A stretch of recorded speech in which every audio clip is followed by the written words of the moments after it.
काश फिर से वो दिन लौट आए।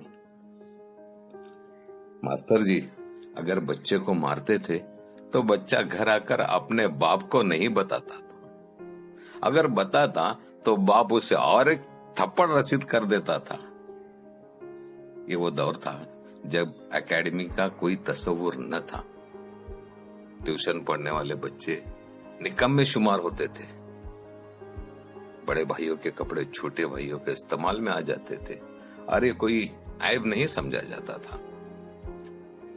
लड़ाई के मौके पर कोई हथियार नहीं निकाला जाता था। सिर्फ इतना कहना काफी होता था, मैं तुम्हारे अब्बा जी से शिकायत करूंगा। ये सुनते ही सामने वाले का खून खुश्क हो जाता था। उस वक्त के अब्बा जी भी कमाल के थे। सुबह सवेरे फजर के वक्त कड़कदार आवाज में सबको नमाज के लिए उठा दिया करते थे। इबादतें हर घर का मामूल था।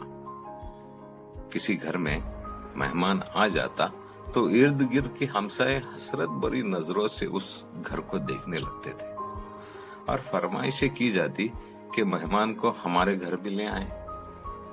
जिस घर में मेहमान आता था वहां संदूक में रखे फिनाइल की खुशबूदार बिस्तर निकाले जाते थे। खुशामदीद और शेरों की कढ़ाई वाले तकिए रखे जाते थे।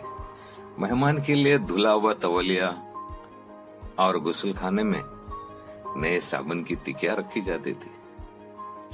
जिस दिन मेहमान रुखसत होना होता था सारे घर वालों की आंखों में आंसू होते थे।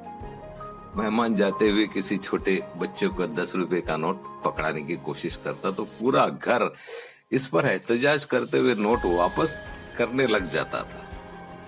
ताहम मेहमान बहरसूरत ये नोट देकर ही जाता था।